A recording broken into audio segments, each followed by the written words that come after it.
नमस्कार, news 18 India देख रहे हैं आप और मैं हूं आपके साथ शिवानी पांडे। रूस यूक्रेन युद्ध को 2 महीने का वक्त बीत चुका है। यूक्रेन के खार्किव में रूस के हमले अब और ज्यादा तेज होते जा रहे हैं और अधिकतर सरकारी इमारतें वहां पर बर्बाद कर दी गई हैं। मिसाइल हमले में खार्किव के मेयर का दफ्तर भी मलबे के ढेर में तब्दील हो गया है और हर तरफ केवल टूटे हुए कांच और मलबे ही दिखाई दे रहे हैं। हमले के बाद बिल्डिंग की में आग लग गई और मेयर ने यह दावा किया है कि शहर में रूस के हमले से अब तक 700 लोगों की मौत हो चुकी है, जिनमें 40 बच्चे भी शामिल हैं। उन्होंने ये भी कहा कि कुछ भी हो जाए यूक्रेन के सामने, रूस के सामने यूक्रेन झुकने वाला नहीं है। तो ऐसे में तस्वीरें भी आप देख लीजिए किस तरीके से यूक्रेन पर रूस के हमले लगातार तेज होते जा रहे हैं।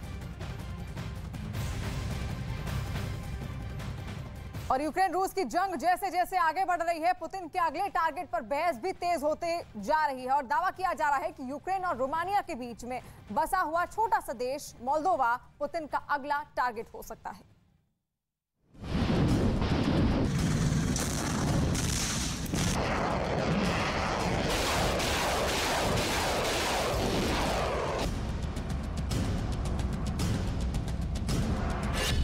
यूक्रेन के बाद किसकी बारी?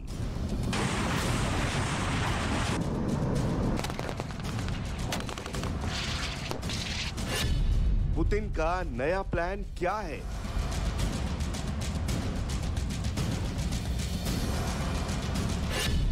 दक्षिणी यूक्रेन की तरफ क्यों मुड़ी रूसी सेना?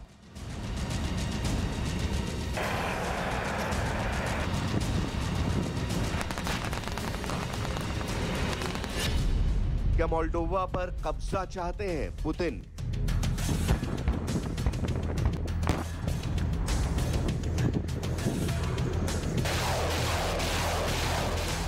ज़ेलेंस्की ने पूरी दुनिया को चेतावनी देते हुए दावा किया है कि यूक्रेन और रोमानिया के बीच में बसा छोटा सा देश मोल्डोवा पुतिन का अगला टारगेट हो सकता है। Про повернення посольства в Київ.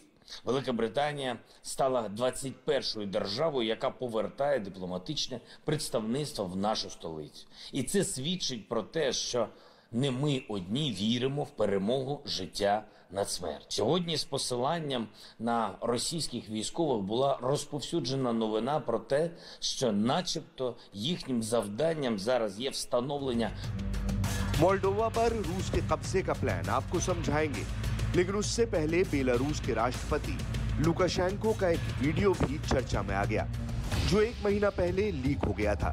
दावा किया गया था कि किसी मीटिंग में लुकाशेंको पुतिन को प्लान समझा रहे थे और वो वीडियो इंटरनेट पर पहुंच गया।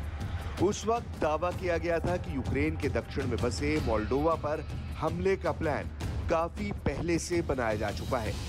मोल्डोवा पर कब्जा होते ही पुतिन के लिए कई मकसद हल हो जाएंगे।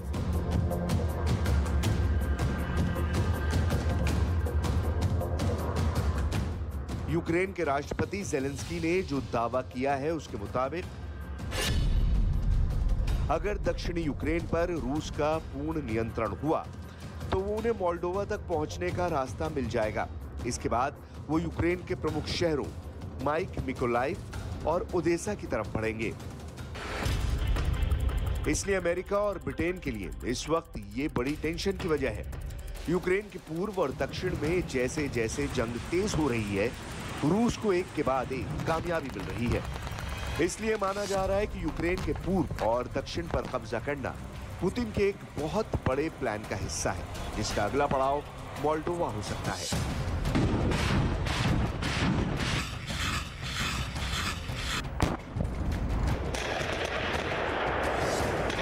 इससे पहले ब्रिटेन के प्रधानमंत्री बोरिस जॉनसन ने रूस की विस्तारवादी नीयत का जिक्र करते हुए कहा था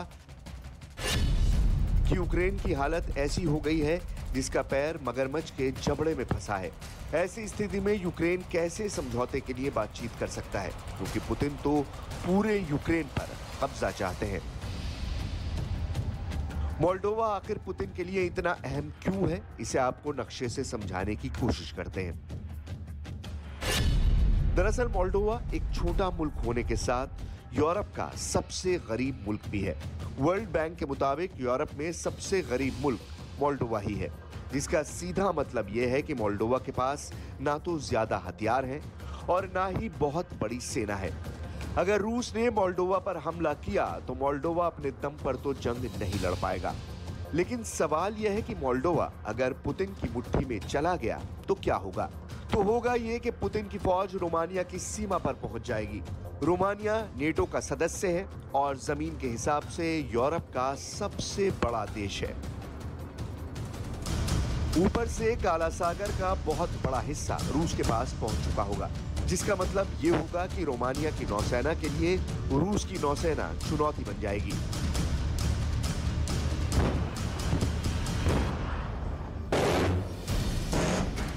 इसलिए अमेरिका और नेटो की टेंशन अभी से बढ़ी हुई है। मोल्डोवा अभी तक नेटो का सदस्य नहीं है, लेकिन रूस का कब्जा अगर मोल्डोवा पर हुआ तो नेटो के लिए सब्र से काम लेना मुश्किल हो जाएगा।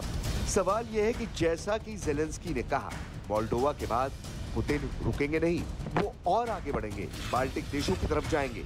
पोलैंड से सीधी जंग होगी या कोई और देश निशाने पर होगा?